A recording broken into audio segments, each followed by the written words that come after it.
Hey everybody, welcome back. It is the Razzball Fantasy Baseball Podcast. I am Beaton, joined by the Fantasy Master Lothario himself, Gray Albright. How you doing over there, Gray? Hey, what's going on, Beaton? What's going on? Oh, not too much. Are you heading to foggy old England? Is that in your travel plans? I actually, I just returned from London from the Philadelphians and the New York Metropolitans. We went over there. Me and Buffy went over there to visit family and to see the baseball match, cricket without the wickets. Yeah, it's a jolly good time.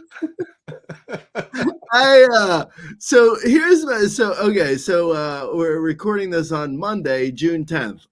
we should say that at the start of every podcast, because people eventually listen to this podcast and they'll be like, what's going on? So anyway, my thoughts on the London series is like, okay, it's cool, but it's kind of just like New Yorkers or Philadelphians who have gone to London to watch their teams. Like, it's like a road game, but with the fans of the actual what I'm getting at is there's no actual British people who are like, hey, I was gonna go over to the West End for a little jolly good time seeing a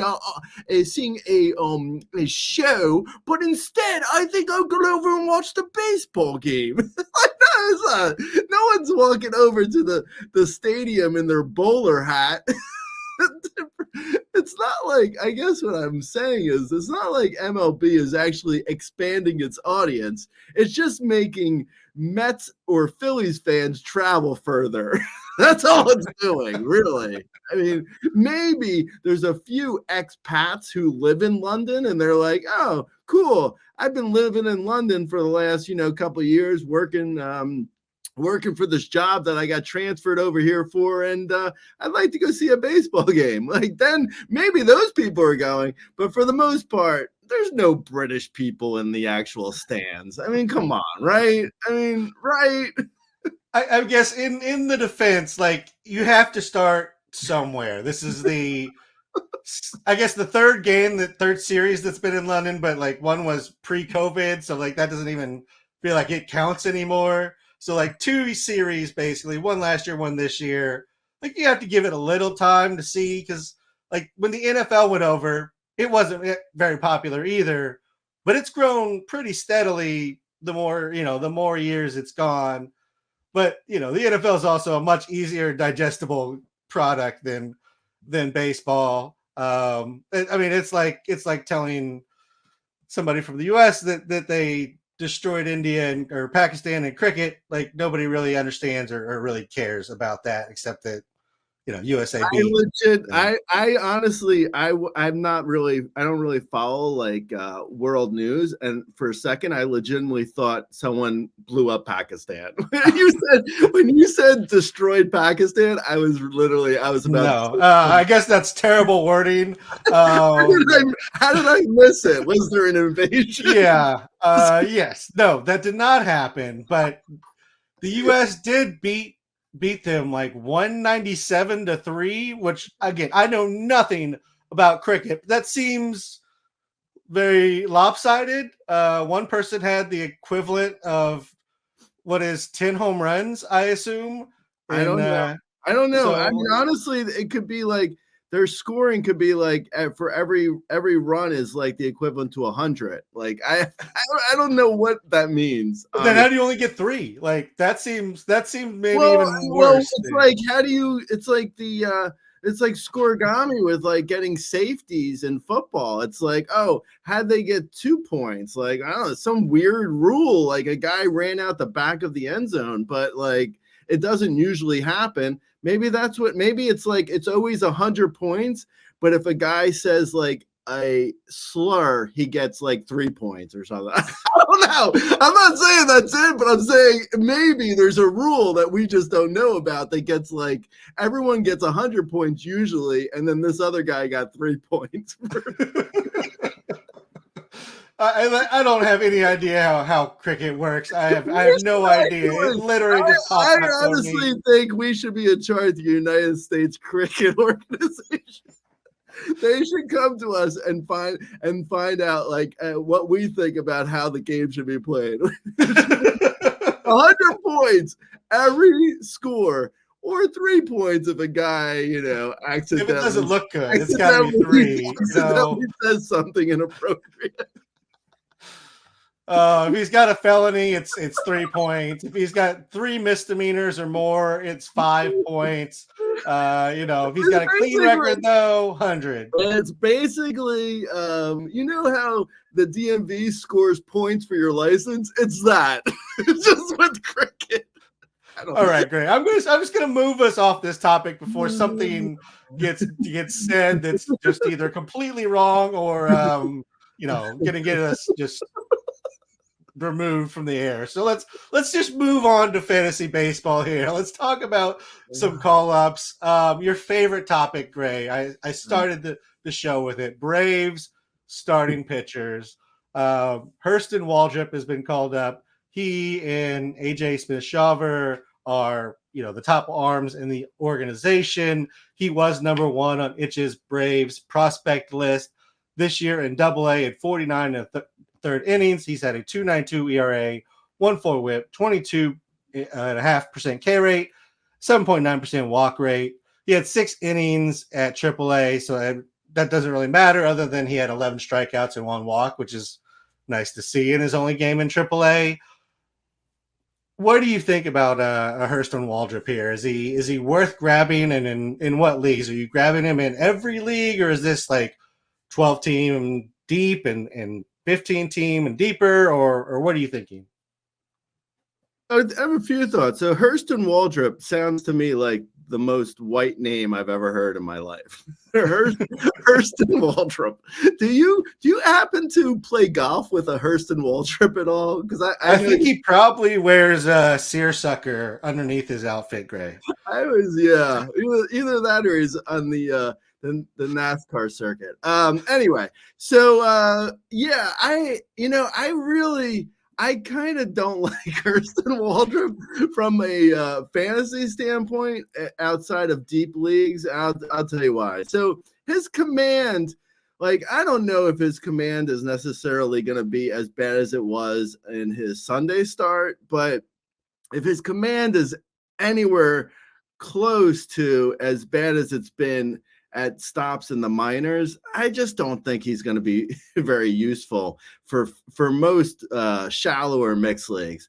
Like if you're in a deeper league, obviously you take a shot on him, see what happens. Like I'm even thinking like a 15-team mixed league, I would probably bid on him in Fab. Next Sunday, it worked out for people because if like his first start was going to be on Monday, then his price would have been much higher and you wouldn't have been able to see like what he looked like first. So the fact that he pitched on Sunday is actually doing people a great service because now people were able to see like the pitfalls to Waldrep and, bid accordingly. Obviously, I would say probably out of $1,000, I'll probably bid like in a 15-team mixed league. I'll probably bid around like maybe say $7 to $17 out of $1,000. So like $1 basically in a 15-team mixed league. If I were bidding right now after his Sunday start, if he goes out this week and pitches well again, not again. If he pitches well in his second start, then maybe I'll change my bid a little bit. Maybe I'll go up potentially a hair, but I think in the big picture, he's going to struggle with his command unless he's able to fix that. If he fixes his command, then, I'm a little bit more interested. But if his command is anywhere like, I don't know, say north of 4 walks per 9, it's just not really feasible for a shallower mixed league. Like maybe as a streamer potentially. I think he's got good stuff though. I mean, I don't necessarily hate him, say in like a dynasty or in a keeper format. Like maybe he can hone in his command going into next year, and he starts to do like, if he's getting like maybe say, I don't know, like a 9.5 to 10 K per 9 and a 3.5 walk per 9, then you're looking at like, to give a really bad comp, say like Hunter Green, potentially great starts, also potential blow-ups. I don't mind that in a dynasty or in a keeper league for, looking towards like the future. But for this year, at this point in a 12-team mixed league, I'm not interested yet. But, that could change if he throws a couple good starts. So we'll see.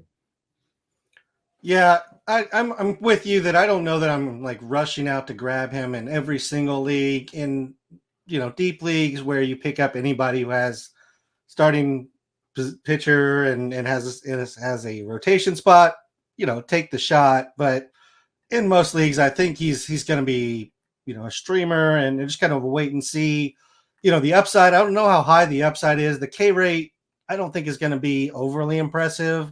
And while I will say if you just glance at the numbers, they look really bad in regards to the walk rate, but he's basically flown through the minor league system. He's the max he's had until this year at Double-A, where he had 49 innings, was 12 innings at High A previously. So this is the first time he's ever even sat at any level for any amount of time. So I'm willing to give him a little bit of a pass on the walk rate for now. That being said, command wasn't something that was highlighted in his profile either. So I'm concerned with the walk rate. I don't know that the K rate is necessarily going to be there to support it. I think his path to success this year, at least early on, is probably more in the heavy ground ball type of pitcher. But just wait and see. I agree. Just we'll watch it. I'm not running out and grabbing him though, unless it's 15 team or deeper. Let's move on to Colorado, where Brendan Rodgers goes to the IL with a hamstring strain. It doesn't sound like it's overly concerning yet, but it's also Brendan Rodgers, so TBD on that. But the Rockies have called up their top prospect in Adael Amador. This year in 46 games at Double-A, he has 7 home runs, 22 stolen bases. He's hitting 194, 337, 329, 18.7% K rate, 15.8% walk rate. I mean, definitely struggled at Double-A in so far as he's not hitting for average grade, but with those numbers, you can also see there's some tools here. What are you thinking with Amador? Well, I'm thinking he must have some insanely terrible contact with ground balls to be anywhere close to hitting that bad of an average. In Double-A, last year, he hit 143. Granted, it was a small sample size, only 41 plate appearances. And then this year, as you mentioned, he hit 194 in Double-A.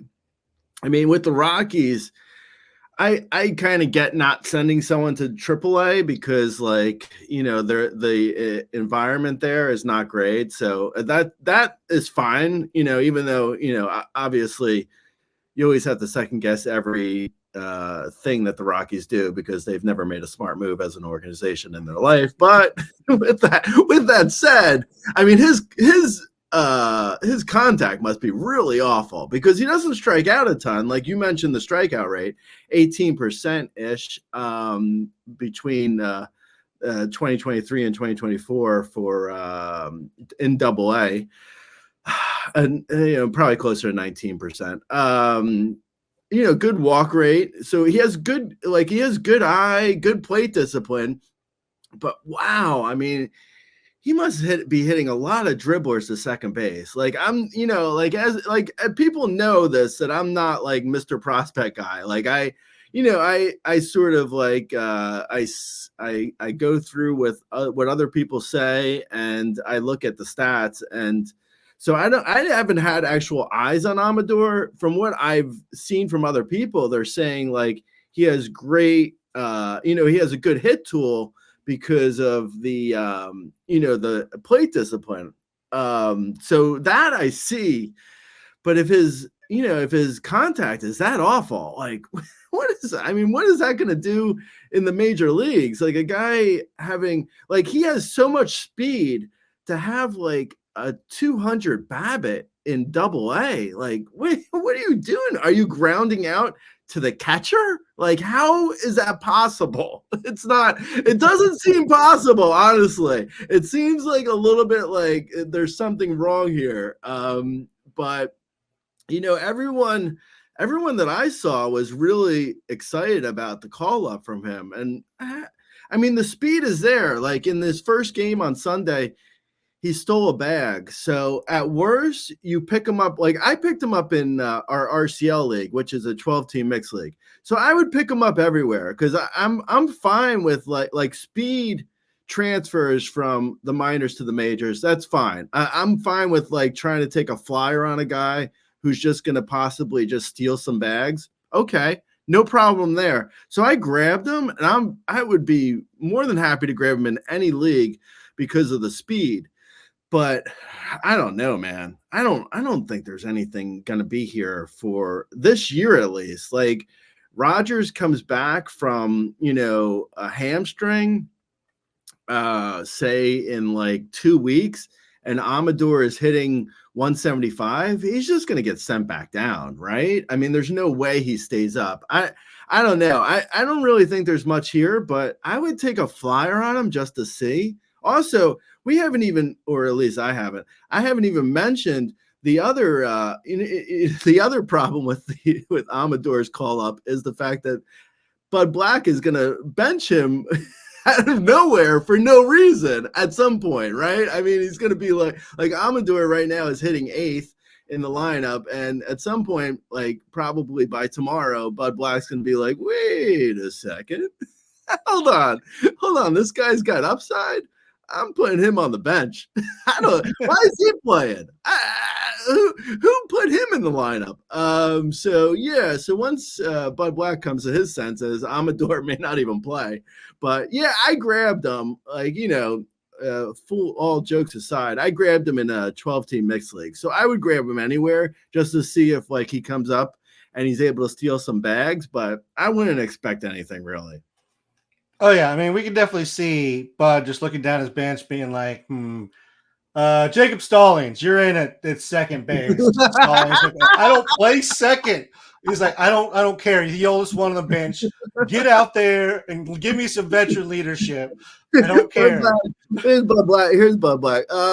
So I'm thinking he's talking to the Rockies front office here. So I'm thinking, what if we, for a 10-day contract, what if we sign Brian Dozier? I think he's retired. I think he's doing real estate now in Arizona. Yeah, that sounds good.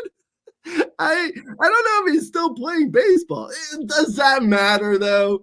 Okay. Can we player manager Ryan Sandberg? Can we do that somehow and get him in here? That'd be great. Let's pull that one off. The one thing I'll say for Amador is he's been hitting well over like the last couple of weeks since May 21st, which I realize is I'm cherry picking samples here because it's when he started getting hot. But that's neither here nor there. He's hitting 295 with 7 home runs and 7 stolen bases. Again, it feels like a fill-in for Rogers because they don't think it's that serious, and then he's heading back down. But the upside is he put up 7 home runs and 7 stolen bases in like 2 weeks. Yeah, 7. Yeah, exactly. Like 7 homers and 22 steals in like 2 weeks is like that's why you pick him up, because who knows? I mean, maybe he, maybe in the next 10 days he hits like 5 home.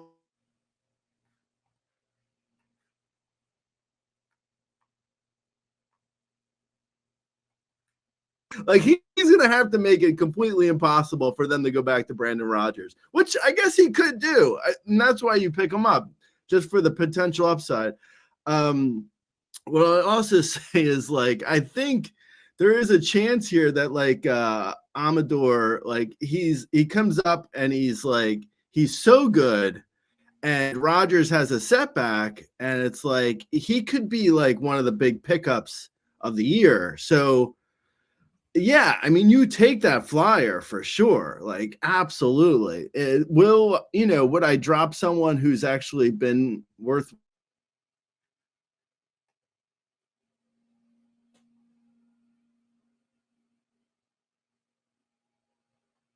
no one that important? So yeah, I would grab him though. Yeah, I think he's definitely a grab and see what happens. Again, just the upside of, the power speed combination that he's shown. I realized he had like 0 home runs up until 2 weeks ago, but he put out, a season's worth of home runs in 2 weeks. So anybody that's going to Coors is a decent stash anyways. Grabbing a guy with that power speed that's a switch hitter with really nobody pressing him. Like, nobody should be pressing him for playing time, even if they're going to bury him at the bottom of the order for some reason and hit Elias Diaz and Brenton Doyle and Jake Cave and, whoever else they're running out at first base that day, like, all hitting above him for some reason. It still might be worth it. Let's move on. Drew Thorpe.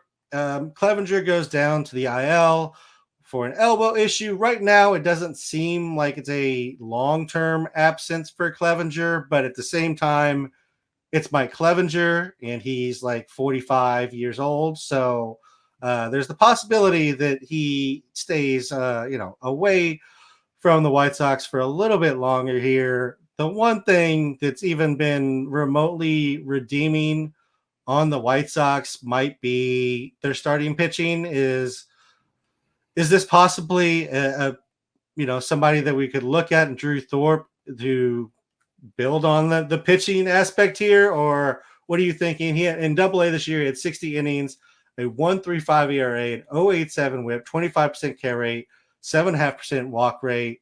What are you thinking on Drew Thorpe? Yeah, I think Drew Thorpe is more interesting to me, at least for this year, than Waldrep.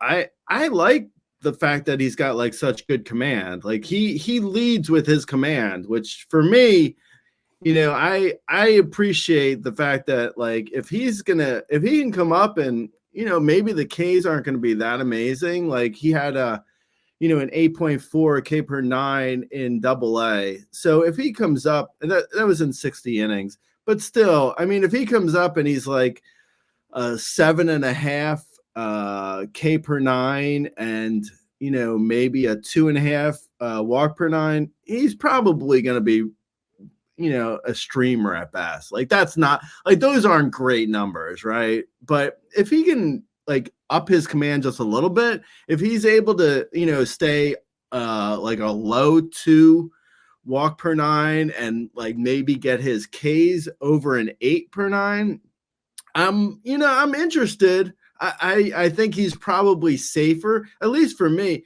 He feels safer than Waldrep.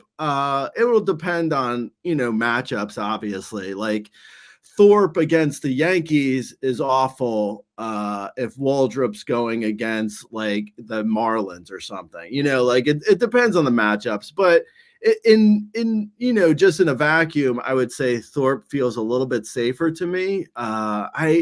I'm not probably running out in most shallower leagues and adding him. Like maybe in a 12-team mixed league, it depends on the matchup. Like against the Mariners, I'll probably regret saying this, but that sounds like a decent matchup. People will listen to this after that game and they'll be like, yeah, he gave up 7 earned in 3 innings. Great call there, Gray. But, I feel like Thorpe feels a little bit safer. So again, in a 15, sure. If he's in the rotation, I'm fine taking a flyer on him in a 15-team mixed league and deeper. In a 12-team mixed league and shallower, I mean, it's probably a streamer, so it's okay. I don't mind it. Like, I probably would stream him in his first start, even though, first starts are usually a little bit wonky, but yeah, I would stream him probably against the Mariners, just to see, just to have a little skin in the game. Yeah, and I would agree that I think I'd rather pick up Thorpe at this point. He's shown, at least a little bit more consistency. He's just had more time in the minors to show it, so it's not really fair necessarily to Waldrep, because he's just been flying through the minors without much time to really put up any kind of numbers we could rely on. But it just feels like, Thorpe has a little bit better idea of what he's doing at this point. He's put up really solid numbers at every stop along the way, whether that be with the Yankees or with the White Sox this year in the minor leagues. So yeah, I'm with you. I would go Thorpe. I don't think either is a rush out and grab, but I would be grabbing Thorpe in, I would say a mid to deep 12 team. So pretty much anything beyond the RCL, I think he's a grab. In RCL, I think he's probably a streamer with Waldrep, and you're just playing the matchups a little bit. All right, let's move over to Seattle, where Ty France goes to the IL with a hairline fracture in his right heel. They call up Tyler Locklear. In Double-A this year, he had 41 games, 8 home runs, 4 stolen bases. He had 291, 401, 532 with a 26% K rate and a 12% walk rate. In Triple-A, he only had 10 games there, but had a home run and hit 300, 417, 475. Number 7 on Itch's Mariners prospect list in the preseason. Kind of a guy who's a power first hitter. Where are you at on Locklear, and what kind of leagues are we looking to grab him in, Greg? Yeah, I would say Locklear, for me, he looks a little bit like kind of like Ty France. Like, he doesn't have except more power, which is, immediately more interesting than Ty France. I think Locklear is likely. The problem with I don't know how long France can be out. So if like France is out for a while, then this is a lot more interesting of a call up for me. I don't honestly have the timetable in front of me, so I don't know that. But if Locklear is up for like a month or two, he could have some potential in especially like a 15-team mixed league. If he's got he's shown solid contact and power, like you mentioned. So if he can, sit in the middle of the Mariners lineup for like a month or two and, hit a few homers and not strike out a ton. Yeah, that's kind of interesting for a 15-team mixed league or deeper. In a 12-team, unless he's hot, I don't think there's really any chance of there's no reason to pick him up in a 12-team mixed league or shallower. I think he's probably, if he gets if he gets hot, then sure, that's fine. But in a 12-team mixed league, there's so many guys on waivers for a corner spot. Like, you need a good bat at a corner spot in a 12-team mixed league or shallower, or at least a guy who is currently hot. So yeah, I would probably hold off there on Locklear, but yeah, for a 15-team mixed league, I'm fine taking a flyer on him there. I think he's, he could potentially be as good, if not better than France, which, that isn't a huge compliment. Beautiful country, not the best corner man for fantasy, but I think he's likely. I don't know. It depends on the situation for your team, really, for a 15-team mixed league, but he's likely corner man to a utility in a 15-team mixed league if you're struggling to find a guy to fill in that spot. If you got say, I don't know, like a Carlos Santana, for instance, who's also hasn't been terrible, but he's probably around the same level as a Tyler Locklear for right now, at least. Okay, so thinking deep 12 or 15-team leagues, or if you're in a 12 and you just need to take shots on power. I think this is probably, a guy worth looking into. Let's move on to San Diego, where Joe Musgrove, Yu Darvish both go to the IL. Randy Vasquez and Adam Mazur are called up to take their spots. They've kind of had their spots with mixed results. Mostly bad for Mazur, some okay for Randy. Where are you at on these two? Are you picking either of them up now that they have rotation spots, at least for a little bit, or is this kind of a void for you? Yeah, with Adam Mazur, right? So if you look at Adam Mazur's minor league numbers, like he looks kind of like what we were just saying for Drew Thorpe, right? Like he looks like a command first guy, at least in the minors he was, like an under 2 walk per 9. But then he comes up and he looks terrible. So that's kind of like, I'm not, so I mean, Mazur, I'm saying that for him, but I could be saying it for Thorpe or Waldrep. Like, it's like rookie pitchers are just so fickle. Like, they're really hard to trust them. So with Mazur, I didn't even like, he was available in 15-team mixed leagues this week, and I didn't bid on him. I don't know if in an NL only, sure, if you're struggling to find in an NL only though, anyone who's in a rotation is going to be rostered. So yeah, I mean that doesn't really, that doesn't mean much, but I would say Mazur's like NL only. Randy Vasquez, actually, he looks a little bit more interesting to me for just because he's pitched a little bit better so far, and he gets the A's, I believe, this week. So I actually took a flyer on Vasquez for in a 15-team mixed league just to feel alive. But in the big picture, I don't think there's much with Vasquez either. He looks kind of like a 6-man potential long reliever, for, in general. I grabbed him because he's going against the A's, so we'll see how that goes. It would probably be awful, but he's pitched okay so far.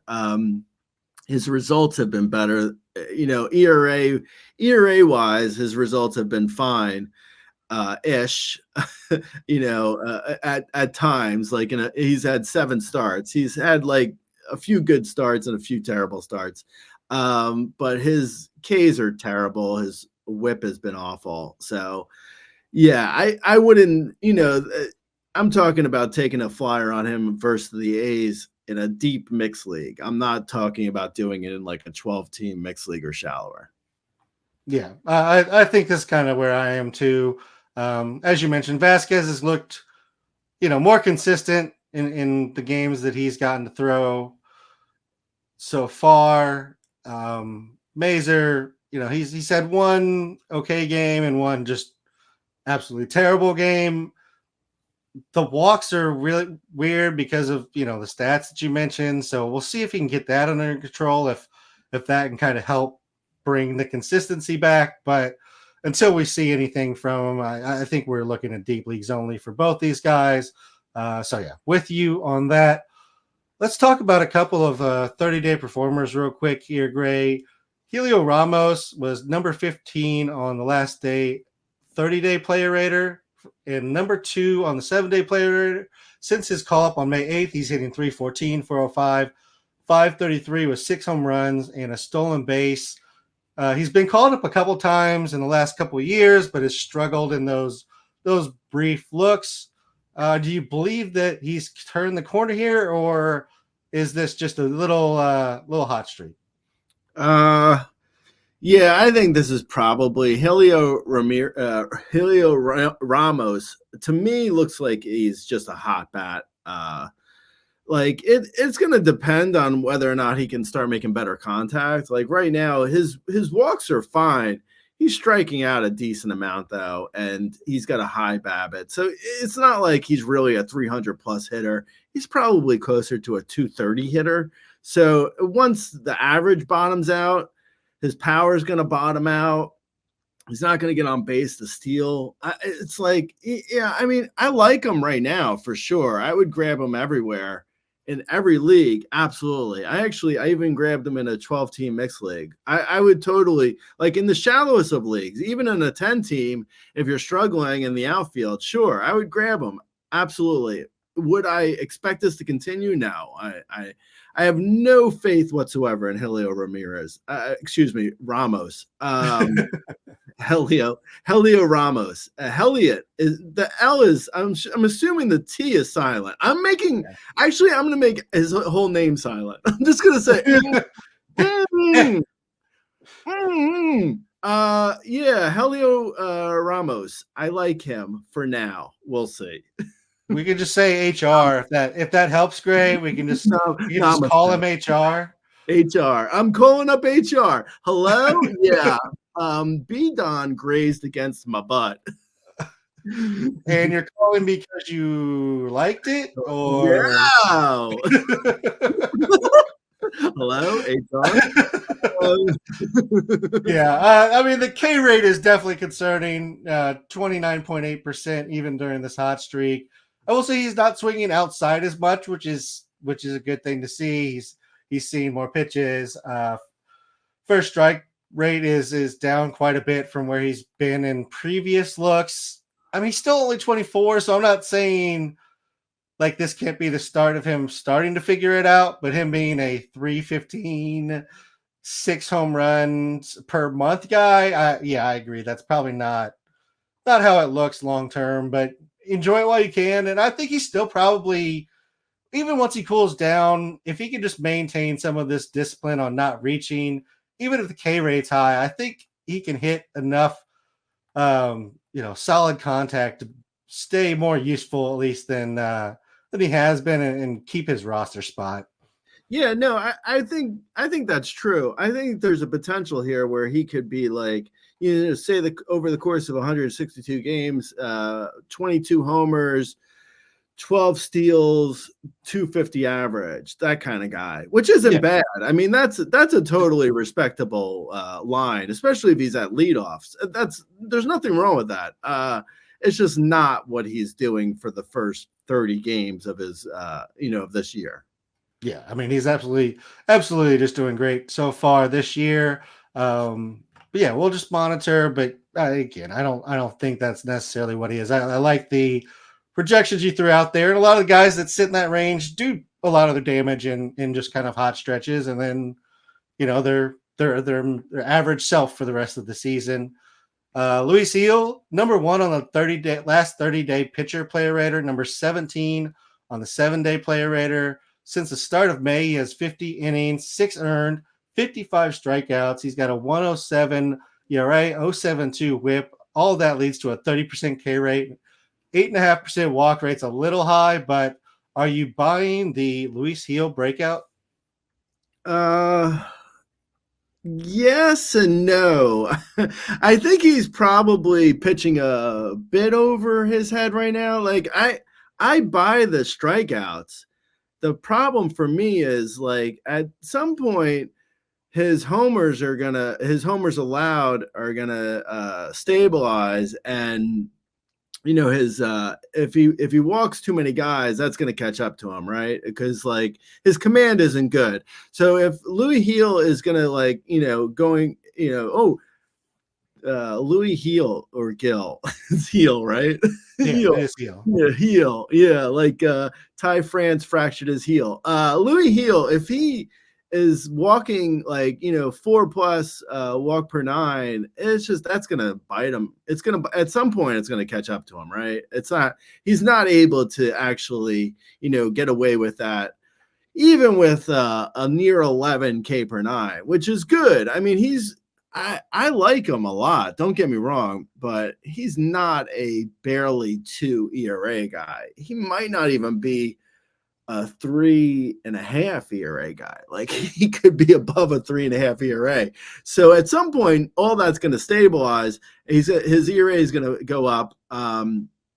Also, for this year at least, like I don't know what they're doing with like his innings, but I have to think at some point he's going to get throttled with he's going to get like, bumped from the rotation to like slow down his innings, right? I mean, I don't know. I've heard so many conflicting reports because like right now he's had 75 innings pitched. And, if he were to go, I don't know, like he's like basically way above where he should be already.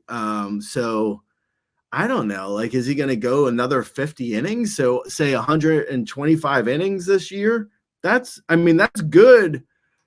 But it's also like the best is behind him. Right. So, I would say, I don't know if you can sell him this year in like a redraft league, I would definitely be looking to sell him. But I do like him in general. I just think his walks are going to catch up to him at some point. I agree. If I set his ERA rest of season at 3.8, are you taking the over or the under? I'll take the under barely. Okay. And if I set his K per 9 at 9.5, are you taking over or under? I'll take the over on that. Okay. So at least the Ks you feel like are real, even if the ERA is gonna falter a little bit just naturally through the season. I mean, the Ks right now are worth owning him, if nothing else. And the numbers outside of the Ks have been great. So it's just kind of it's been great. I would say, yeah, I mean, I think I would take the under on 3.8 as well, just with the Ks, even though the walks are definitely concerning. If you continue to strike people out, I mean, you can get away with the high walks a little bit more than somebody who's relying on command, like most of the call-up guys we kind of talked about. You can't set the over-under and then say if you're going to take the over-under. That isn't how over-under. Yes, I can. That's absolutely how it works, Craig. Excuse me. HR? Yeah, we got another problem be done. All right, great. Let's mention one last performer here. Let's talk about Nolan Gorman, number 4 on the last day, hitter, player rater, number 10 on the last 7 days. He's number 12 at second base for the season after a really slow start to the season. If you owned him in April, you probably cut him, and now somebody else is enjoying what he's doing for teams. Since May 10th, he's hitting .291 with 10 home runs, 2 stolen bases, 21 runs, 20 RBIs. I mean, Nolan Gorman's been really great since just starting abysmally great. Yeah, I did. I guilty as charged. I cut him. I cut him in April. Oh, how could you not? He was terrible for the first 30 days of the season or longer. It wasn't even that he was terrible, which I didn't appreciate. He was terrible. He was terrible, and I didn't appreciate that, right? But my bigger concern was he was like losing playing time. It was like this platoon of. It was like he was terrible when he played, and then he was getting platooned out, and it was like, oh my God, this is awful. I hated him. I did. I messed up. Oh man. Okay, so I think he's probably exactly what we're seeing. So it's hot streaks and cold streaks, probably a 30 homer hitter with like 7 steals, and he's a 230 hitter. So with the 230 hitting, at some point he's going to hit like 270 for a month, and another month he's going to hit 170. Like he's all like his strikeouts are terrible. Like his 34% strikeout rate. So he's going to hit like really bad some months and really good some months. I don't mind him. Like if you're able to like ride that out when he's like, hitting poorly, like, more power to you. I wasn't able to do it. I did not have the restraint that you had, but I don't mind them, but you're going to have to like, deal with some really bad streaks at some point. Yeah, you definitely will. I mean, he's at 12 or 13, I think, in the player rater to date. Gray, would you say he's better than that, or does that feel about right? Like, would you take him over Andres Jimenez? So you're saying for second baseman? Yes. Okay. No, I wouldn't. He's at 13 on the player rater for second baseman. I would take the under on that. I would say he's probably like 15 to 17 on the player rater end of the year. Like underneath him is Luis Ariz. I would say he's going to end up above him. Below him is Estrada and Albies. I would say they're both going to end up above him. But also then you have like Ryan McMahon, who is above him, who I would say is probably going to end up below him. But yeah, I wouldn't. Yeah, I would say Nolan Gorman is like maybe okay. So maybe I was being a little tough. Maybe like a 15th second baseman overall at the end of the year. So a little bit below 13 where he is now. Yeah, no, I think that feels about right because like you said, like there's Ryan McMahon who we know kind of what he is, and he'll probably get injured at some point. Luis Rengifo's above him. I think some of his value is definitely the multi-position eligibility. So if we're just saying second base alone, I think that drops him. But then, like you said, Estrada, Albies, and then some guys have been performing a little bit better, and like Davis Schneider, Ortiz, India, Horner, I assume is going to hit a ball at some point this year. But you know, TBD on that. Well, he's got actually I don't know if you heard, he has a fractured hand. So I wouldn't go in on Nico Horner right now as being better. If anything, yeah, I don't know. I don't know his deal with his fractured hand. As we record this, it's TBD, as you said. Yeah, there's a fracture, and they're saying he could play through it. That sounds counterintuitive to me. But hey, you know, whatever. Let's move on to the bullpens, Gray. There's not a whole lot.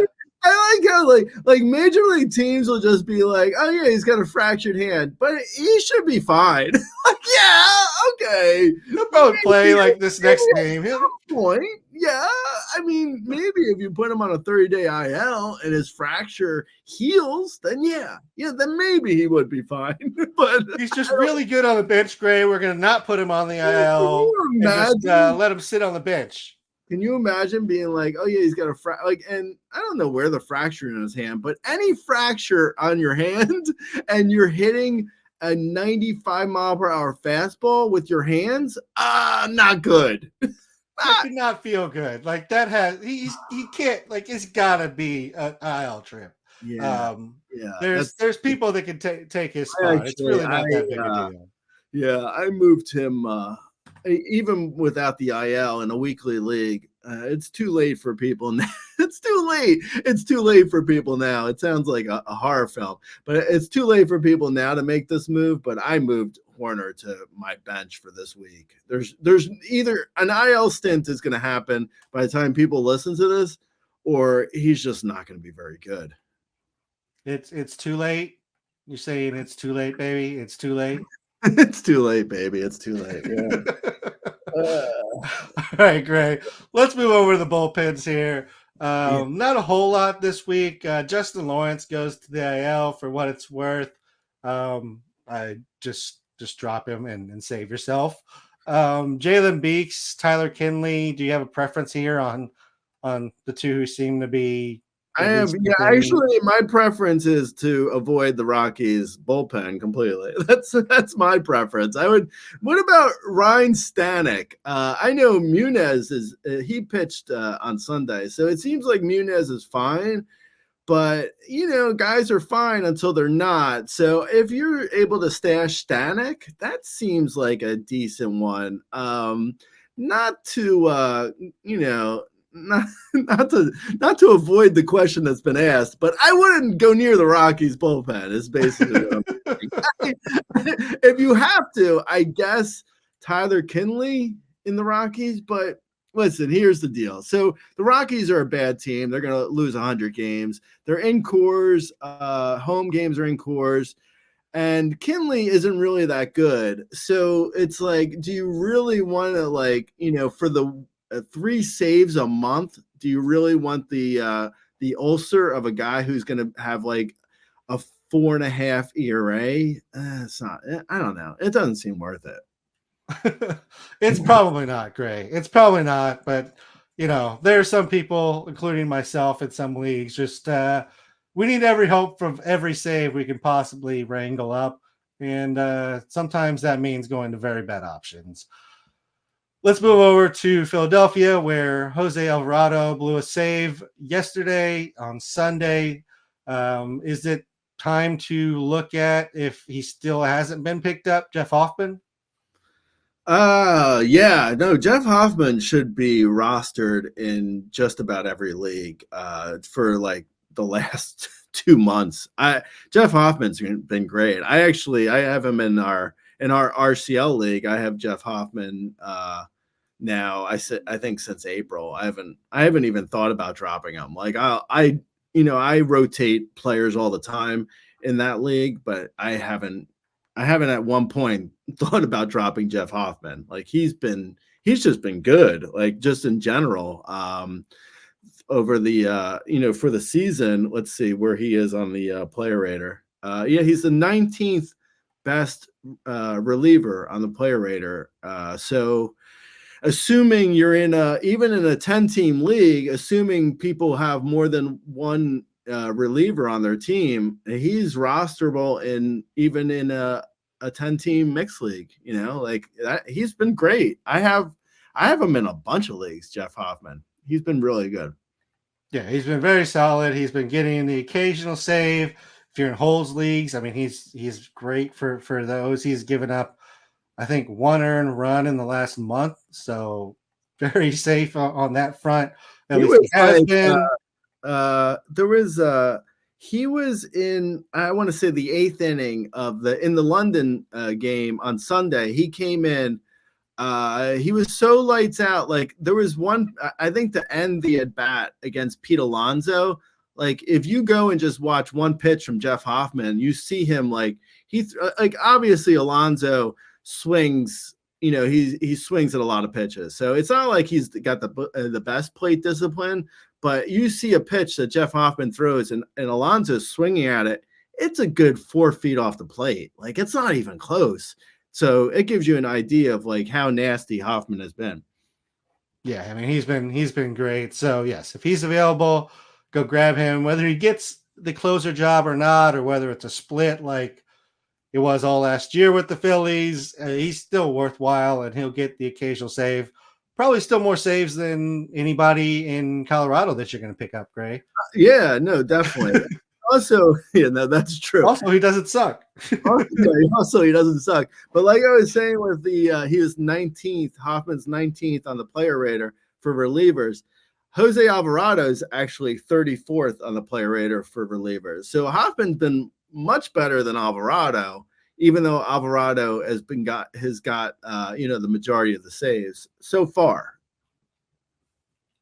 Yeah, I mean it's crazy when you start looking at some of the player rater numbers when you break down relievers, especially because I know we all need saves and we get caught up in it, but especially in today's era where starting pitchers get yanked really quickly, especially not so good ones.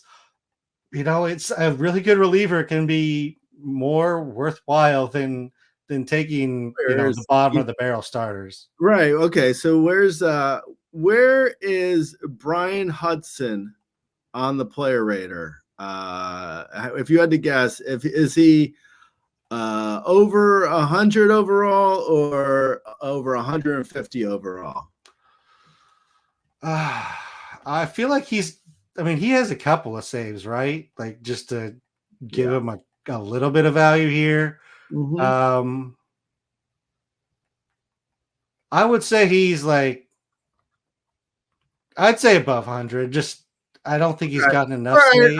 saves. Trick question. I assumed it was under just because of the question, but I had to give the answer. No, he's at 84 overall. Okay. He was actually the 9th reliever on the player rater, right behind Clay Holmes and Andres Muniz. He's right behind them, right in front of Kirby Yates. So yeah, he's been great. And he doesn't have a save. So if you had told me that he didn't have a save, I would have even guessed worse. So yeah, no, he has zero. Yeah, zero, no saves. He's just been great. I mean, he's been so good. So yeah. Anyway. All right, great. Let's give the people some waiver wire bats and some streaming options, and we'll get out of here. Okay, sure. So we mentioned him earlier. Heliot Ramos. HR. Yep. He's been great, obviously. TJ Friedel, for some reason, isn't at 100% rostered in all leagues. I don't know why, but he's been really good since he came back. And there's, the fact that he fractured his thumb, I guess there's hope for Nico Horner, but maybe probably not. Anyway, Friedel did go to the IL. For people who forgot. And then there's Heimer Candelaria, who was in Coors, which helped his fantasy value for the last week. But he also, when he came out of Coors, he was still good, even when he went home. So then there's also Paul DeJong, Colonel Mustard. He's been great. He's helped me so much in one of my leagues I lost Trey Turner. And DeJong, you wouldn't think he's been that good, but he's really been good over the last month, especially good in the last week. Okay, so then there's Wilmer Flores. He had a 2-homer game, I believe, the other day. He's been good. Miguel Andujar, can't believe the Yankees gave up on him, huh? No. No, there's an absolute reason why they gave up on him. But Miguel Andujar has been good recently. Gavin Sheets, sounds like crap, but he's been good. Let's see. Jonathan India's been solid recently. Andrew Vaughn, I think he actually hit 2 homers in the last week, which for him, it's like, wow. Did Barry Bonds come in and coach him up? And then Alec Burleson, I think he should have probably even got we probably should have talked about him just in general. He's been really good. And I think there might be something there even going forward. I don't think he's just like a hot bat. I think there's actually like he looks pretty good under the hood. And then David Hamilton has also been he's been hitting well, and he's got a lot of speed. So if you need steals, I would grab him. All right, let's move on to some pitching options for you. Matt Waldron at the Mets, Jake Irvin at Detroit. Marcus Stroman gets at Kansas City and at Boston this week. Spencer Arrighetti is at San Francisco, but that's happening as we're today, Monday. And then he is versus Detroit as his second start. Jose Soriano at Arizona at San Francisco. Cal Quantrill at Minnesota. Colt Irvin versus Atlanta. Brandon Pfaadt versus the Angels. Joe Estes at San Diego, which is happening today, and at Arizona. Andrew Heaney at Seattle, and Simeon Woods Richardson versus Oakland. Hopefully you can grab one of those depending on the depth of your league, and you don't grab the one bomb that I happen to give off this week, which seems to happen every week, Ray. But, I think one is pretty good out of the list that I tend to give. So I'll take just one if I can just get one. I did. I actually grabbed Jake Irvin for his start against the Tigers. So that'll be the one that's off all this week. Since you grabbed him and I grabbed him too. Yeah, that's going to be a fun one. We'll watch the Jake Irvin start together, Gray, and maybe we can digitally hold hands and pray for good things to happen.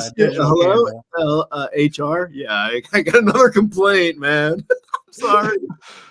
What is Heliot Ramos gonna do for you, Gray? What do you keep calling him for? He's like, this guy keeps calling me complaining about sexual harassment suits.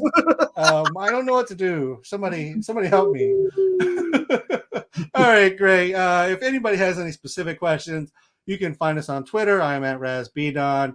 You, of course, own the at Razzball account. You can find us on Razzball in the comments section, youtube.com/Razzball Fantasy. You can subscribe there, leave comments under the video, or watch us. Rate, review wherever you listen to us. And until next week, I'll talk to you later. Great. All right, Lates.